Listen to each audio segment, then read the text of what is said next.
Reduce the chances of spammers, scammers, and telemarketers from getting your phone number on your Android phone, Android 13 or 14, and let's get started.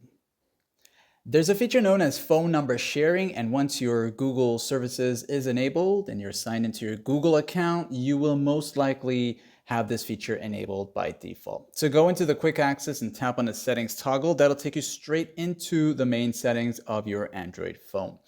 Then I want you to go down to where it says Google services, or simply just Google service right there, just Google right here. And once you tap on that here, you'll be taken to this section here, and you're gonna see this set of information here. Your email is gonna be here, and then you'll see all services right there.